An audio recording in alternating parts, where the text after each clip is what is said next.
దేవుని బిడ్డలకు దేవుడు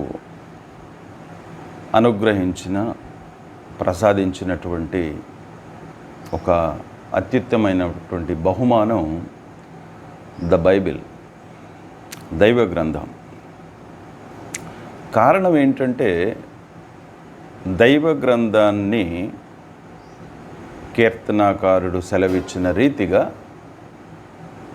యెహోవా ధర్మశాస్త్రాన్ని దివారాత్రములు ధ్యానించువాడు ధన్యుడు. ధన్యత is nothing but a blessing. ధన్యత అనేది బ్లెస్సింగ్. అందులో అన్ని రకాల ఆశీర్వాదాలు ఉంటాయి అనేటటువంటిది సత్యం. ధన్యత. సో ఆ ధన్యతలో ఒక విశ్వాసి, యేసుక్రీస్తును అనుసరించే శిష్యులు జీవించాలి అని అనుకున్నప్పుడు వాక్యాన్ని యాజ్ ఇట్ ఈజ్గా, ఉన్నది ఉన్నట్టుగా అర్థం చేసుకోవడం, అన్వయించుకోవడం జరిగితే ఆ ధన్యత మనకు, మన కుటుంబాలకు, మన సంఘానికి దొరుకుతుంది, లేకపోతే ప్రాప్తిస్తుంది, లభిస్తుంది. ఈ సందర్భంగా ప్రభువారు మత్తయి సువార్తలో లిఖించబడ్డ రీతిగా తాను మాట్లాడినటువంటి ఆదేశానుసారమైనటువంటి, కమాండ్తో కూడినటువంటి, ఇట్ ఈస్ ఎ కమాండ్, ఆజ్ఞతో కూడినటువంటి ఒక వాక్య భాగాన్ని నెమ్మదిగా ధ్యానిద్దాం. 28 మత్తయి సువార్త, Matthew chapter number 28 verse number 19. మత్తయి సువార్త 28:19. మీరు వెళ్ళి, ప్రభువారు అంటున్న మాటలు, మీరు వెళ్ళి శిష్యులతో మాట్లాడుతున్న సందర్భం, విశ్వాసులతో కాదు.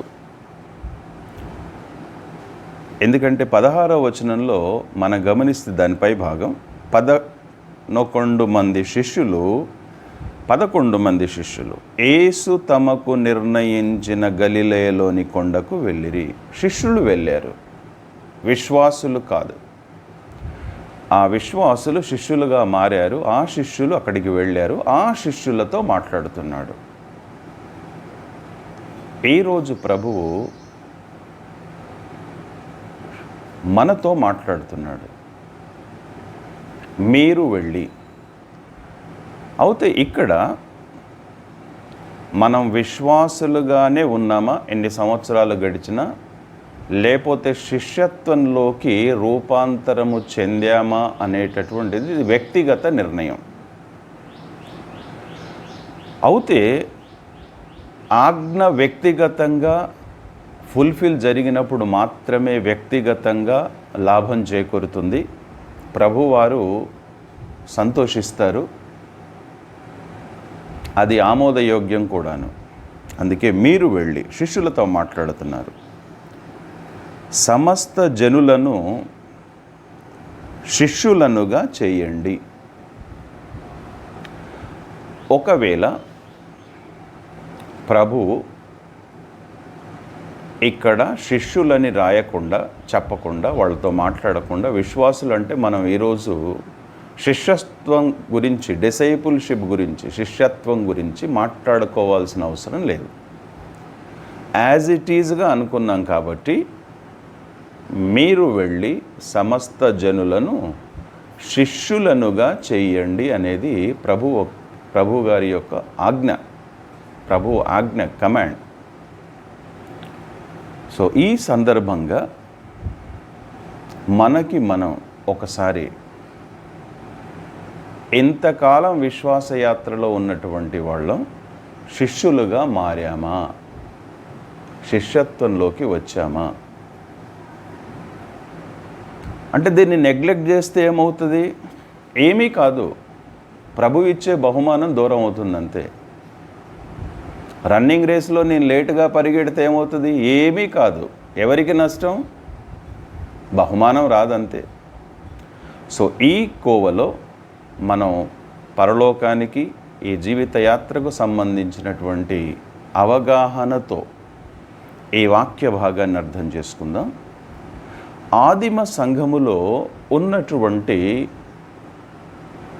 వ్యవస్థ, లేకపోతే ఆదిమ సంఘములో ఉన్నటువంటి విశ్వాసుల యొక్క పరిణతి, లేకపోతే మార్పు, రూపాంతరం అనేటటువంటిది ఒకవేళ మనం ధ్యానించగలిగితే కొంత అవగాహనలోకి మనం వస్తాము.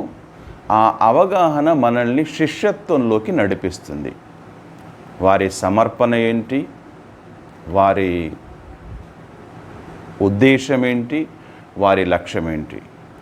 అపోస్తుల కార్యాలు 6వ అధ్యాయం, Acts chapter number 6 verse number 1.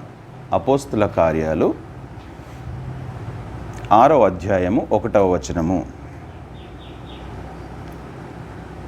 ఆ దినములలో శిష్యుల సంఖ్య విస్తరించుచున్నప్పుడు. ఆ దినములలో ఆదిమ సంఘం యొక్క కాలాన్ని ప్రభువారు వ్యక్తపరుస్తూ లిఖించారు, లేకపోతే ఆదేశించారు లిఖించమని. ఆ దినములలో ఏంటంట? శిష్యుల సంఖ్య విస్తరించుచున్నప్పుడు. విశ్వాసాల సంఖ్య కాదు. యాజ్ ఇట్ ఈజ్గా దీన్ని స్వీకరిద్దాం. శిష్యుల సంఖ్య విస్తరించింది అంటే విశ్వాసులుగా మారిన వారు శిష్యత్వంలోకి రూపాంతరం చెందారు. విత్ ఇన్ షార్ట్ స్పాన్, తక్కువ సమయంలో పదుల సంఖ్యలో, లేకపోతే డెకేడ్స్గా వాళ్ళ కాలాన్ని తీసుకోలేదు. ప్రభు అర్థమయ్యాడు, వాళ్ళ జీవితాలు వాళ్ళకు అర్థమయ్యాయి, ప్రభు యొక్క రాజ్యము అర్థమైంది, పరలోక రాజ్యము. వారు సమర్పణలోకి వచ్చేశారు. అందుకే అపోస్తుల కార్యాల్లో వాళ్ళు భూములు అమ్ముకున్నట్టు, ఇండ్లు అమ్ముకున్నట్టు, ఆ ఆస్తినంతా తీసుకొచ్చి అపోస్తుల పాదాల చెంత పెట్టినట్టు లేఖనాలు చెప్తున్నాయి. That is there true సరెండరెన్స్. అది సంపూర్ణ సమర్పణ. సో ఇక్కడ శిష్యుల సంఖ్య విస్తరించింది. ఇంకొంచెం ముందుకు ఇదే అపోస్తుల కార్యాల్లో 9వ అధ్యాయానికి వెళ్దాం. 9వ అధ్యాయము 1వ వచనం.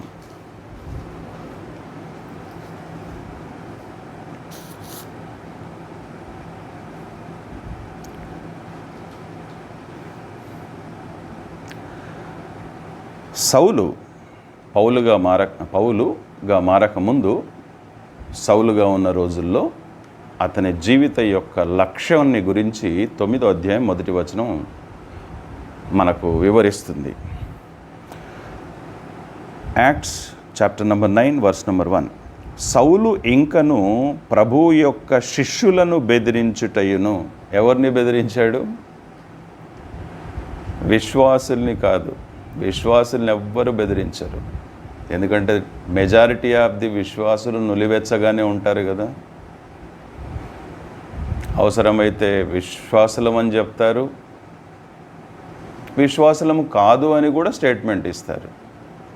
సో ఇక్కడ ఎవరిని బెదిరించాడు అంటే శిష్యుల్ని బెదిరించాడు. అంటే ఆ దినములలో మనం ఫైర్ అంటాం చూసారా, శిష్యత్వంలో ఉన్నటువంటి ఫైర్, ఆ ఉత్సాహము లేకపోతే ఆ సమర్పణ అంత ఉవ్వెత్తున ఉండింది. అందుకే వాళ్ళు శిష్యులుగా మారారు. ఆ శిష్యుల్ని బెదిరించడానికి ఆ వాక్యం చూడండి.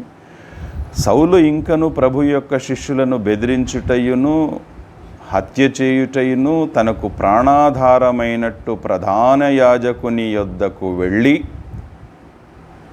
ఈ మార్గమందున్న పురుషులనైనను స్త్రీలనైనను కనుగొనిన ఎడల వారిని బంధించి యెరూషలేమునకు తీసుకొని వచ్చుటకు దమస్కులోని సమాజముల వారికి పత్రికలిమ్మని అడిగెను.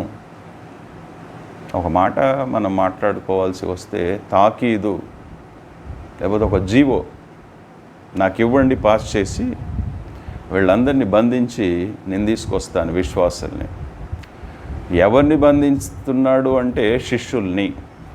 సో ఇక్కడ ఈ క్రమంలో ఇదే 9వ అధ్యాయంలో 10వ వచనంలో అననీయ గారి గురించి మనం మాట్లాడుకుంటాం.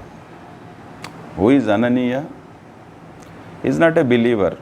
ఆ వాక్యం ఏం సెలవిస్తుందంటే 9:10 అపోస్తుల కార్యాలు 9వ అధ్యాయం 10వ వచనం. దమస్కులో అననీయ అను ఒక శిష్యుడు ఉండెను. ఎందుకు ప్రభువారు విశ్వాసుడు ఉండెను అని రాయించలేదండి? ఇక్కడ కొన్ని సందర్భాల్లో మనకు అర్థం కావాలి. We have to digest. Ananias అనే శిష్యుడు ఉన్నాడు, ఆ సమర్పణ కలిగి ఉన్నాడు, ఆ ఉత్సాహంతో ఉన్నాడు, ప్రభు రాజ్యాన్ని అర్థం చేసుకున్నవాడుగా ఉన్నాడు. అంటే ఈ బేసిక్ థింగ్స్ మనకు అర్థం కాకపోతే, మత్తయి సువార్తలో మీరు వెళ్ళి సమస్త జనులను శిష్యులుగా చేయండి అన్న వాక్యం అర్థం కాకపోతే, మనం శిష్యులుగా మారకపోగా అసలు విశ్వాసుల్ని కూడా మనం తయారు చేసేటటువంటి ప్రక్రియలో సమర్పణ ఉండదు. అందుకే వాక్యాలని మనం లోతుగా అర్థం చేసుకోవాలి, నెమ్మదిగా అర్థం చేసుకోవాలి. అననీయ అనే ఒక శిష్యుడు ఉండేడు. ప్రభువారు నా గురించి ఈ మాట చెప్పగలరా, ఈ పట్టణంలో ఈ పేరు గల శిష్యుడు ఉన్నాడు అని? Let us check. మన మనస్సాక్షి మనకు చాలా స్పష్టంగా వివరిస్తుంది. ఎందుకంటే క్రీస్తు వారు తన రక్తంతో మన మనస్సాక్షిని కూడా శుద్ధి చేశారు.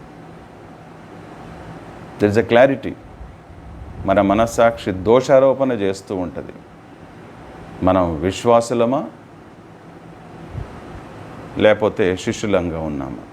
ఎక్కడ మనం తప్పిపోయాం? సో అననీయ అనేటటువంటి ఒక శిష్యుడు ఉండేను. అక్కడ మీరు కొంచెం కిందికి రాగలిగితే 9వ అధ్యాయం 19వ వచనంలో, అపోస్తుల కార్యాలు 9:19, పిమ్మట అతడు దమస్కులోనున్న శిష్యులతో కూడా కొన్ని దినములుండెను. దమస్కులో ఉన్న శిష్యులతో ఉన్నాడండి, విశ్వాసులతో కాదు. విశ్వాసులతో లేడు సౌలు, శిష్యులతో ఉన్నాడు. శిష్యుల సంఖ్య విస్తరించింది. అక్కడున్న వాళ్ళంతా శిష్యులుగానే ఉన్నారు. అంటే విశ్వాసులుగా ఆరంభ దశలో నర్సరీలో ఉన్న దే ట్రాన్స్ఫార్మ్డ్ ఇంటూ డిసైపుల్. ఆ డిసైపుల్షిప్లోకి వచ్చారు, వెంబడించేటటువంటి మార్గంలోకి వచ్చారు. నమ్ముకొని చర్చ్ అటెండెన్స్ లిస్టులో మాత్రమే వాళ్ళు లేరు. They have become disciples and the follower of the Christ. యేసును వెంబడించే వాళ్ళుగా మారారు, శిష్యత్వంలోకి వచ్చారు. ఈ శిష్యులు ఒక సందర్భంలో కొంచెం మనం ముందుకు అర్థం చేసుకోగలిగితే 9:26 వచనాన్ని ఒకసారి చూద్దాం.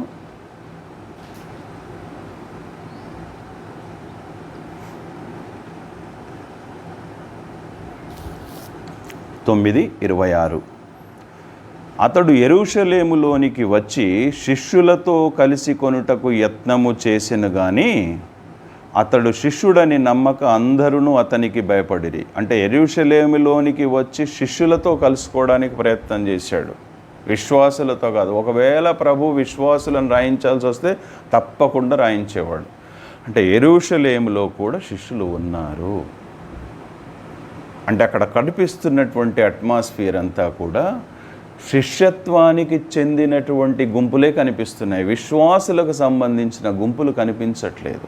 సో ఇక్కడ ఈ సందర్భంలో మనం జాగ్రత్తగా మనల్ని మనం మోసం చేసుకోకుండా, హృదయం అన్నిటికంటే మోసకరమైంది, మనల్ని మోసం చేస్తుంది. మనం విశ్వాసులుగా ఉన్నామా, శిష్యులుగా ఉన్నామా? శిష్యులుగా ఉండడానికి కొన్ని క్వాలిటీస్ ఉంటాయి. ఇదే అపోస్తుల కార్యాల్లో 11వ అధ్యాయం 30వ వచనంలో ఈ శిష్యులు ఏం చేశారు, శిష్యులకు ఉన్నటువంటి రెస్పాన్సిబిలిటీ ఏంటి? 11 యాక్ట్స్ 11th చాప్టర్ 27 నుండి మనం చదువుకుందాం. 4 వచనాలు 27, 28, 29, 30. ఆ దినముల యందు ప్రవక్తలు యెరూషలేము నుండి అంతియొకయకు వచ్చిరి. వారిలో అగబు అను ఒకడు నిలవబడి భూలోకమంతట గొప్ప కరువు రాబోవుచున్నదని ఆత్మ ద్వారా సూచించెను. అది క్లౌదియ చక్రవర్తి కాలమందు సంభవించెను.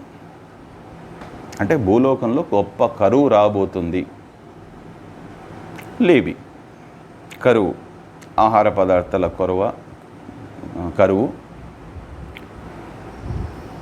జీవితానికి కావలసినటువంటి వస్తువులకు సంబంధించిన కరువు, ఇది జరగబోతుందని చెప్పిన తర్వాత అప్పుడు 29వ వచనం, శిష్యులలో ప్రతివాడును తన శక్తి కొలది యూదయలో కాపురమున్న సహోదరులకు సహాయము పంపుటకు నిశ్చయించుకొనెను.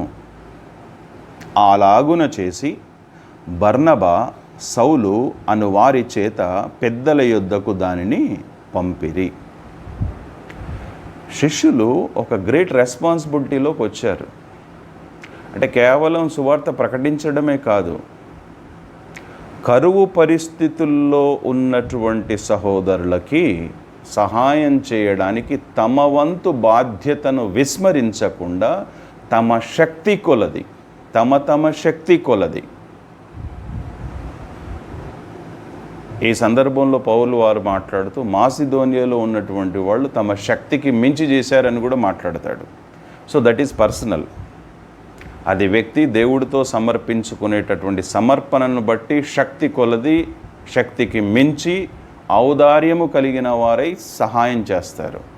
సో ఇప్పుడు ఏ సందర్భంలోనైనా శక్తి కొలది కానీ, శక్తికి మించి కానీ, ఔదార్యము కలిగి కానీ మనము సహాయము చేశామా అనేది ప్రశ్నించుకోవాలి. అంటే ఒక శిష్యుడు ఏం చేస్తాడు? అలాంటి పరిస్థితులు ఎదురైనప్పుడు, సహోదరులకి ప్రజలకి ఆహారం కొరత ఏర్పడ్డప్పుడు తన వంతు బాధ్యతను తాను నెరవేరుస్తాడు. శిష్యత్వంలో ఉన్నటువంటి గొప్ప దీవెన ఇది. వారు సహోదరులకు ఇచ్చారు అంటే that is a great investment అని వాళ్ళు చేయలేదు. బీదలకు సహాయము చేయువాడు యెహోవాకు అప్పిచ్చువాడు, ఆ ఫలాన్ని వాళ్ళు పొందుతారు. సో ఇక్కడ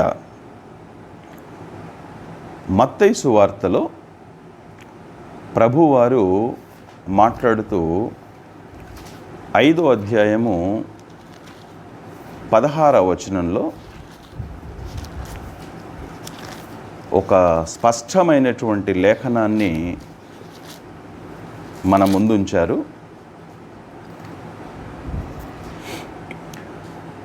శిష్యులు అంతర్గతంగా ఉండరు. Please try to understand. మేము శిష్యులమని బాహాటంగా చెప్పుకుంటారు. మీరెవరు అని అడిగినప్పుడు అలాంటి వాళ్ళు ప్రభువుకు కావాలి. అలాంటి వాళ్ళ కోసం ఈ వాక్య భాగం. ఈ సందర్భంలో ఈ వాక్య భాగాన్ని చదువుతున్నప్పుడు మనల్ని మనం ఒకసారి ప్రశ్నించుకోవడం అనివార్యం, తప్పనిసరి. మనుష్యులు, మత్తయి సువార్త 5వ అధ్యాయం 16వ వచనం, Matthew chapter number 5 verse number 16. మనుష్యులు మీ సత్క్రియలను చూచి పరలోకమందున్న తండ్రిని మహిమపరుచునట్లు వారి ఎదుట మీ వెలుగు ప్రకాశింపనీయుడి. ఎవరు చూడాలి? మనుష్యులు. మీ సత్క్రియలు, మంచి పనులు. అంటే శిష్యులుగా మారిన వాళ్ళు కొన్ని సత్క్రియలు చేయబద్ధులై ఉన్నారని వాక్య భాగం సెలవిస్తుంది. సైమల్టేనియస్గా ప్రీచింగ్ ద గాస్పల్, సువార్త ప్రకటించడము, సత్క్రియలు చేయడం, ఇది ప్యారలల్గా వెళ్ళాలి. సువార్త ప్రకటించడము, సత్క్రియలు. ఈ సత్క్రియలు చూచి, అంటే శిష్యులు చేసే సత్క్రియలను చూచి పరలోకమందున్న మీ తండ్రిని మహిమపరుచున్నట్లు వారి ఎదుట, ఆ మనుషుల ఎదుట మీ వెలుగు ప్రకాశింపనీయండి. అంటే ప్రభువుని మేము అంగీకరించాము, లోకానికి వెలుగయ్యున్న క్రీస్తును అంగీకరించాము అని చెప్పడానికి ప్రభువు ఏర్పాటు చేసినటువంటి ఒక మార్గం ఏంటంటే సత్క్రియలు. అంటే శిష్యులుగా ఉన్నటువంటి వాళ్ళు ఈ సత్క్రియలు చేయడానికి ఎల్లప్పుడూ దైవ చిత్తానుసారంగా, పత్రికల్లో అంటాడు, సత్క్రియలు చేయడానికి యేసు ముందుగా నిర్ణయించిన సత్క్రియలు చేయడానికి మనము క్రీస్తునందు సృష్టించబడ్డాము అంటాడు. ఎందుకు ప్రభువారు మనల్ని అంగీకరించారు? మనం కొన్ని సత్క్రియలు చేయాలి ఆయన చిత్తానుసారంగా. ఇంకొక వాక్య భాగాన్ని చూద్దాం. ఇదే మత్తయి సువార్తలో 16వ అధ్యాయం 24వ వచనం.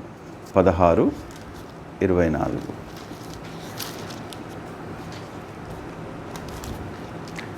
మత్తయి సువార్త 16:24.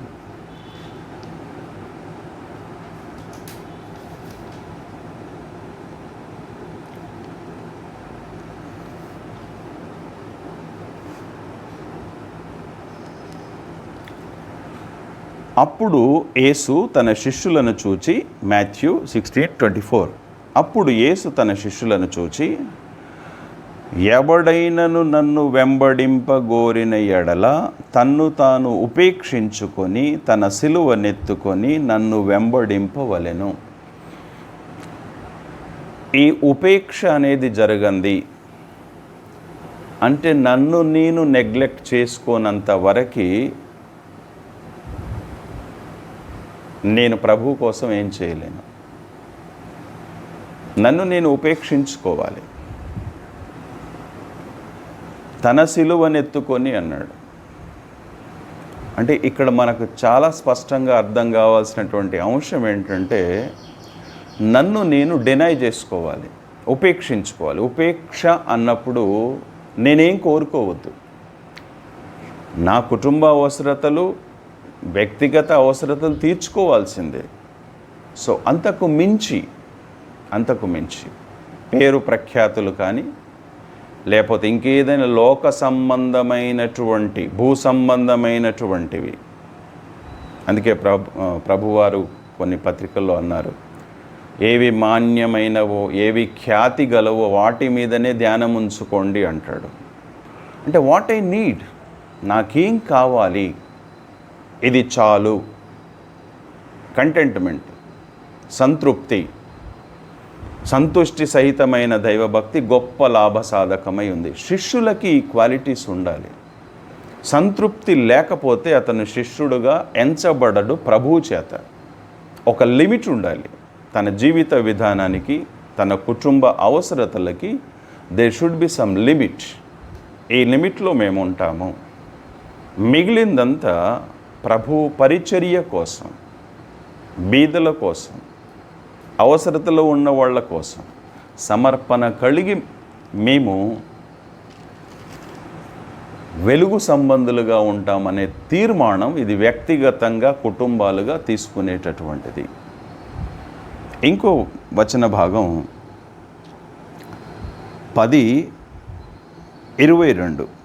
ఇదే మత్తయి సువార్త 10:22.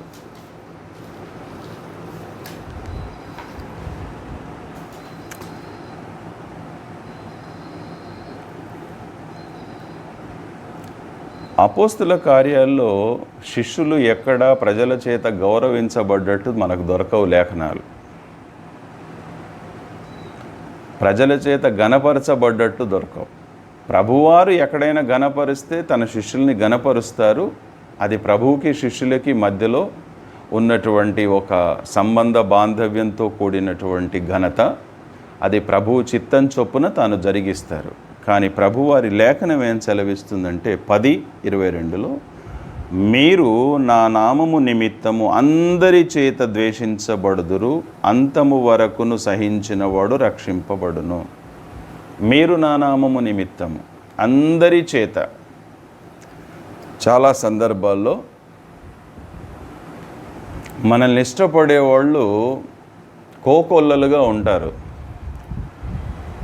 ఈ వాక్యానికి వ్యతిరేకంగా. ఎందుకు ఇష్టపడతారు అంటే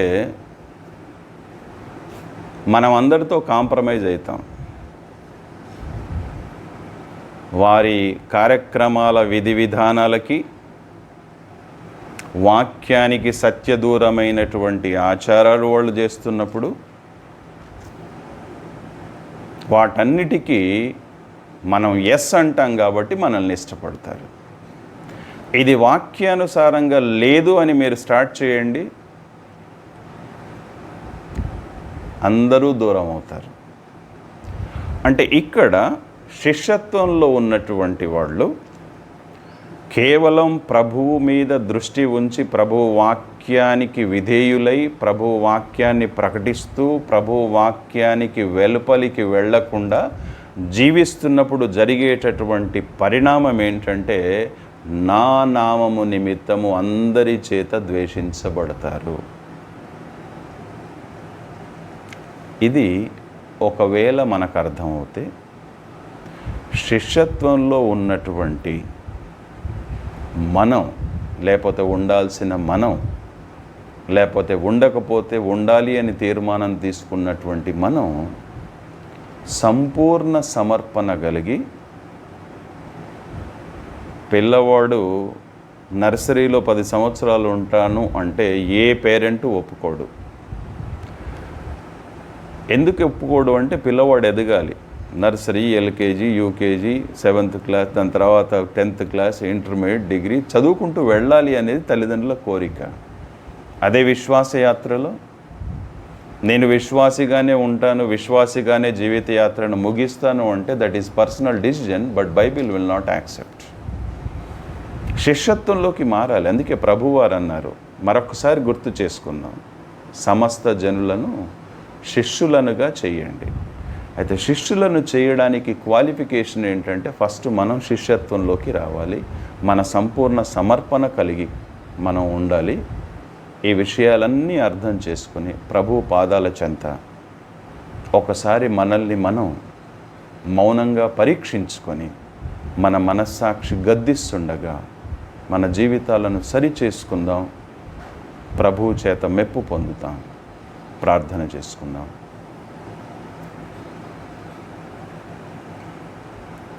కృపగల తండ్రి, మహోన్నతుడా, మీ వాక్యాన్ని ధ్యానించాం. శిష్యత్వంలో ఉన్నటువంటి విషయాలను, మీ ఆజ్ఞను మాకు బోధించినందుకు నిండు కృతజ్ఞతలు స్వామి. లోబడడానికి మీ సహాయం దయచేయండి, మీ కృపను అనుగ్రహించమని, దీవించమని యేసుక్రీస్తు ప్రభు పేరట ప్రార్థించి వేడుకుంటున్నాము తండ్రి. ఆమెన్.